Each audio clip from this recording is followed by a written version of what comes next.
그 여자네 집. 이용경. 1. 오래된 기억. 생각하면 그리웠고 바라보면 정답던 집. 새로 이은 지붕이 멀리서도 한눈에 들어온다. 오래된 기억 속에서 가물거리던 그 집이 다시 노란 지붕을 이고 햇살 아래 엎드려 있다. 잃어버린 기억의 퍼즐 한 조각을 한참 지난 후에 예상치 못한 곳에서 찾은 느낌이랄까. 집 앞을 서성이며 기억의 조각들을 꺼내 햇살 아래 벌려놓고 하나씩 맞추어 본다. 대여섯 살 무렵 새마을 운동의 깃발 아래 초가 지붕을 걷어내고 신식 기와를 올렸다. 그 위에 파랗고 붉은 페인트 칠을 뒤집어 쓴 집들은 맞지 않은 옷을 걸친 듯 어색하고 부자연스러웠다. 어린 눈에 알록달록한 신식 기와집이 새롭고 멋져 보였지만 이내 시시해졌다.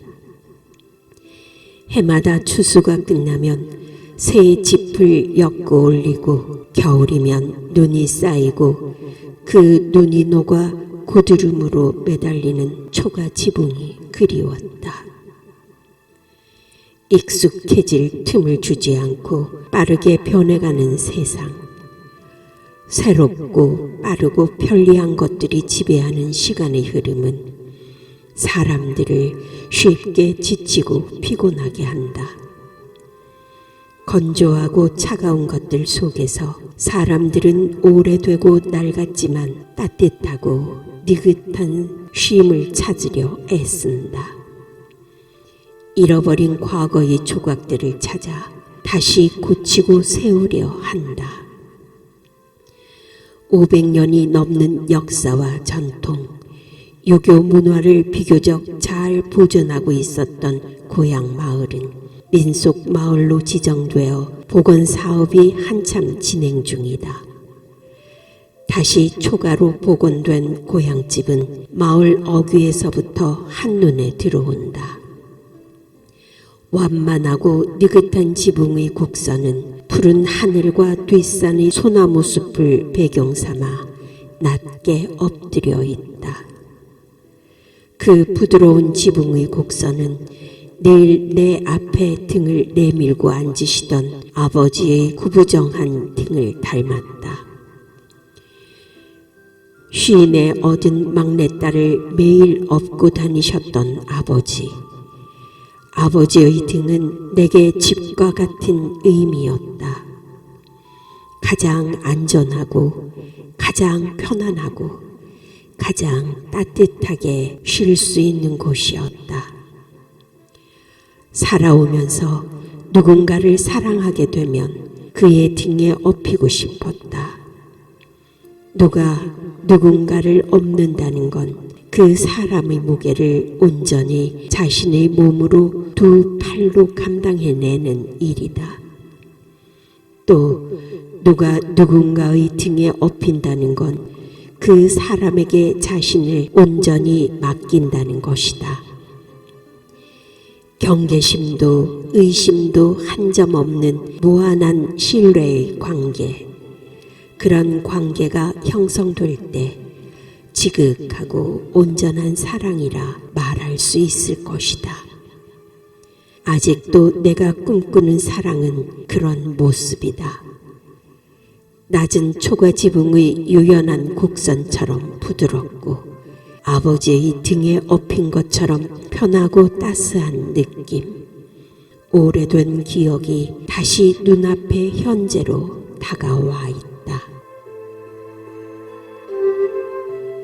2. 또 다른 여자. 언제나 어느 때나 내 마음이 먼저 가 있던 집.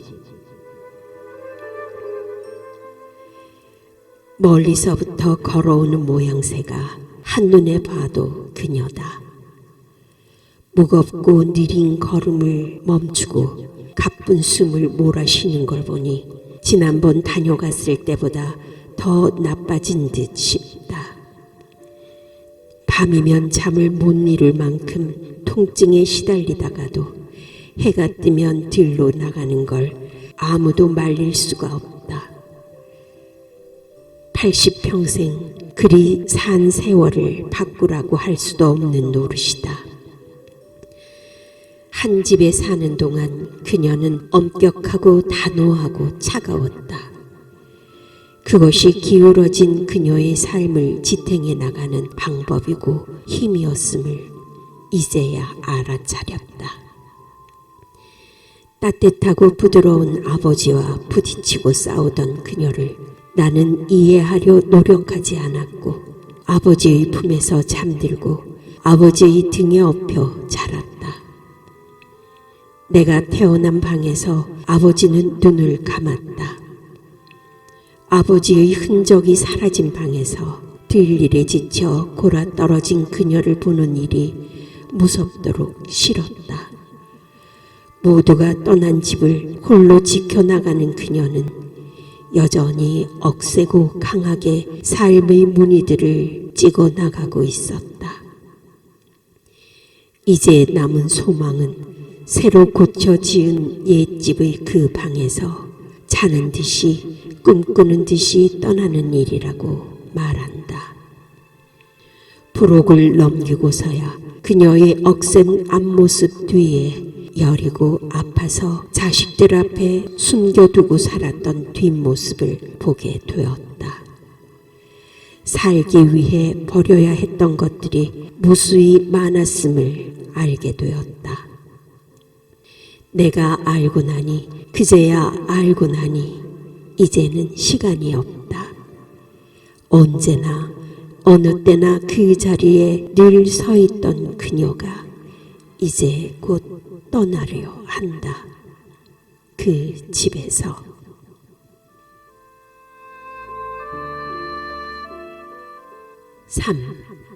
집을 짓는 남자.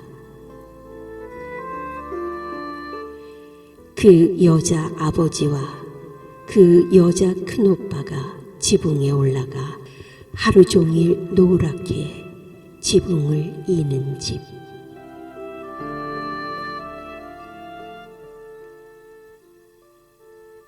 언덕처럼 쌓인 집단 옆에서 한 남자가 짚은 빼서 엮고 있다. 두 발은 앞서 엮은 용마루를 단단히 붙잡고 한 움큼씩 새 짚을 빼내어 길게 이어나가고 있다. 가까이 다가가고서야 햇빛에 그을린 얼굴을 들고는 잠시 손을 쉰다. 그 와중에도 두 발은 이음새가 풀릴까 엮인 부분을 꽉 붙들고 있다. 왔냐? 짧은 한마디를 던지고는 옆에 놓아두었던 카스테라 봉지와 두유팩을 내 앞으로 쓱 밀어준다. 오빠나 드시지?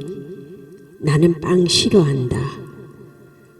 큰오빠의 무뚝뚝하고 짧은 말 속에서 아버지가 느껴진다.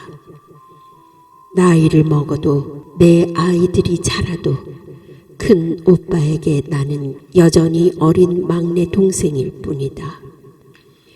만나도 대화도 별로 없고 살가운 잔정은 없어도 큰 오빠에게서는 고향집 같은 든든함이 느껴진다. 몇 년 전 도시의 팍팍한 생활을 접고 고향에 돌아와 마을의 보건공사 현장에서 일하고 있다. 젊은 시절 아버지의 어깨너머로 배웠던 초가지붕 엮는 일이 마침 기술자가 필요했던 터라 요긴하게 쓰이게 됐다. 큰오빠의 손으로 다시 엮어 올린 노란 지붕 아래 우리 육남매의 추억들과 아버지와 어머니의 남겨진 이야기들이 다시 시작된다. 부족했지만 늘 따뜻했던 집.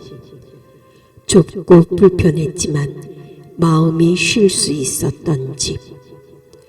그 집을 다시 세우고 다듬어가는 큰오빠의 어깨가 거친 손이 미덥다.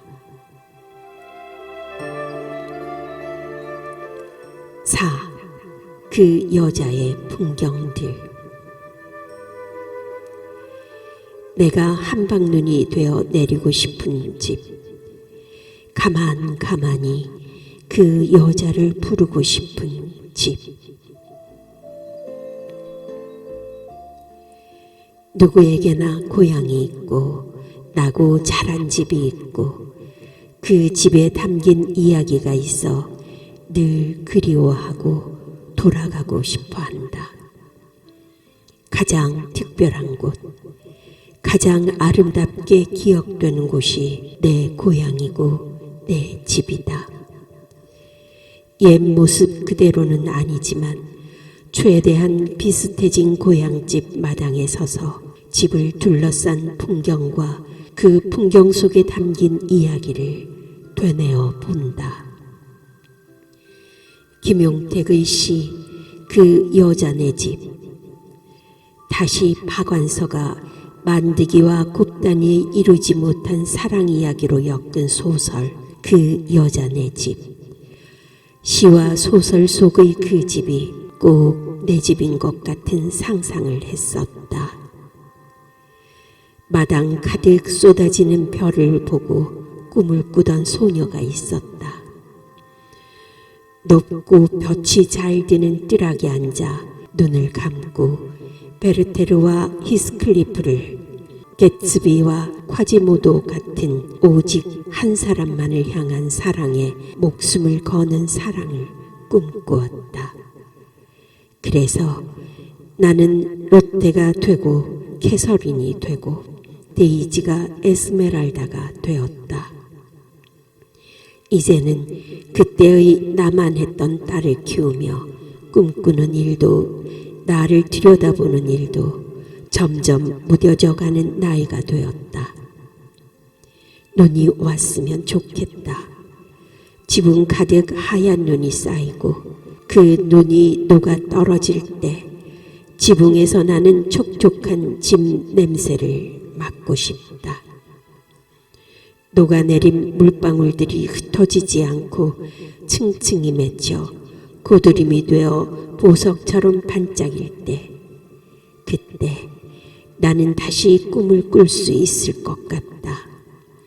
그 시절의 나처럼 나를 들여다보고 깊이 사랑할 수 있을 것 같다.